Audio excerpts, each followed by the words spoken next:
Hey everyone, let's take a look at what happened today in the stock market and what's likely or possible to happen tomorrow, which is Wednesday. So we had just a blistering rally today in the S&P 500 and also in the Qs.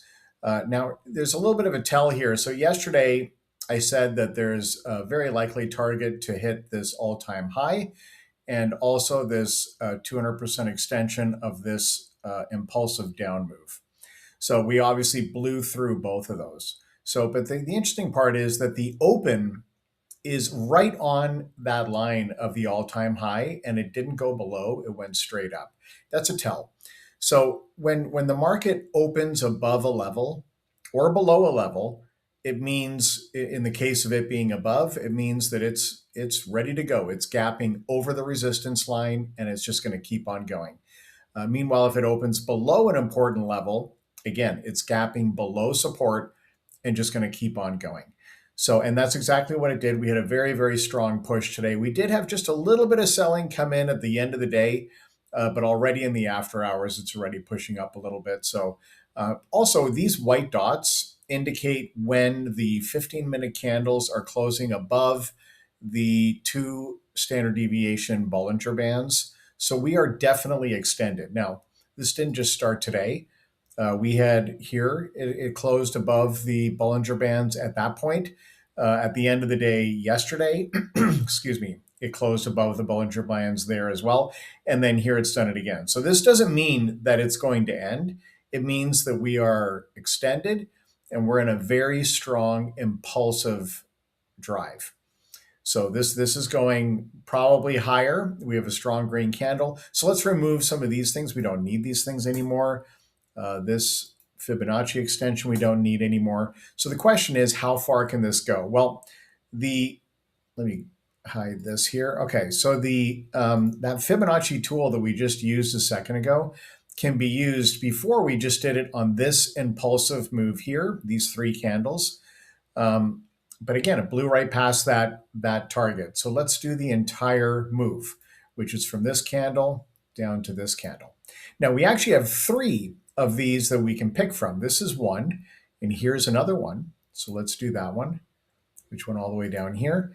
And finally, we have this one here, which is this move. So anytime you have a move down like this, and then it retraces 100% of the move, then you can use these Fibonacci extensions to kind of look at how much potential does it have. Usually it has enough gas in the tank. If it has this kind of a pullback and retraces 100%, usually it's got enough gas in the tank to double this range or double this range or double this range. So we've got 3 of them. So let's see what they're looking at. Well, we've got a 200 and another 200 way up here at 797, 798. So that's right by the key psychological level of 800. We're already past the 150 on this one. We've got a 150 and a 200 right up here. This is likely to be some resistance, but it is possible. Now, look, I don't know how far this is going to go. We have 2 gaps. We have 2 fair value gaps. Now that can keep going. There's no reason it can't keep going, but we are definitely in a very strong impulsive move. And this is likely going to have, put it this way, if it's going to reverse, it's probably going to reverse swift and strong. If it goes up fast, many times it comes down just as fast. Now, if it goes all the way up and starts building a flag up there, that's a different story. But I kind of expect that this is going to go up quickly, and eventually at some point, and I don't know when, but at some point it's going to come down just as quickly as it went up. That's kind of what I'm anticipating, but we'll see. We don't know for sure. There's no guarantees in the stock market, but certainly if tomorrow we have another update, there's some congestion right up here with all these different targets. And then eventually there is a target up here right near 800. So is it possible that the SPY could get up to 800, which means the SPX could go up to 8,000? For sure, that's absolutely possible. So let's take a look as well at the beginning of this move, which happened right after the war in Iran started. This is the section I want to look at here. So initially we came up, we left a fair value gap, and sure enough, the next day we came back and we got that gap.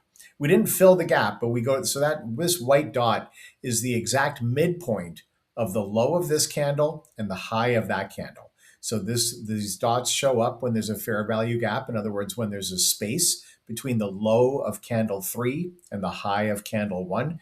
And the white dot is in the exact midpoint of that gap. So, and quite often the market will come back and get that dot. So that's what it did in this case. Came up, green candle, green candle, green candle, and then we gapped up. So of course we had a fair value gap on these two candles. So then on this this red candle here, we had a small fair value gap, and then the next day we went and got that dot. But look here.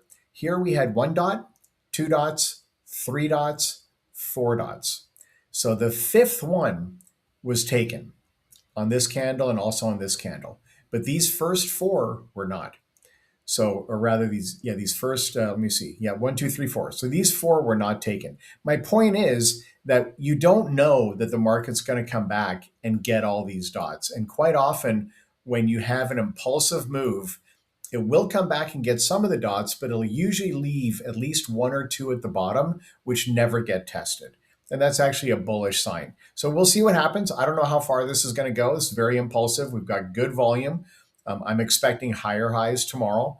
How high can it go? I think it probably will stall out in this 780 range, but we don't know. Today went much further than I expected. And the inevitable target, if this continues, is 800. So that's likely where we're going, unless we have a reversal. And if we have a reversal, if this is a false breakout, that could be very swift. The fastest moves come from failed moves. Failed moves lead to fast moves. So if this is a failed move, if this is a failed breakout and it comes back down, I would expect a very swift drop to the bottom of range. So we'll see. Right now, we've got a strong green candle on good volume. I'm expecting higher highs tomorrow. Thanks for watching this video. We'll see you again tomorrow.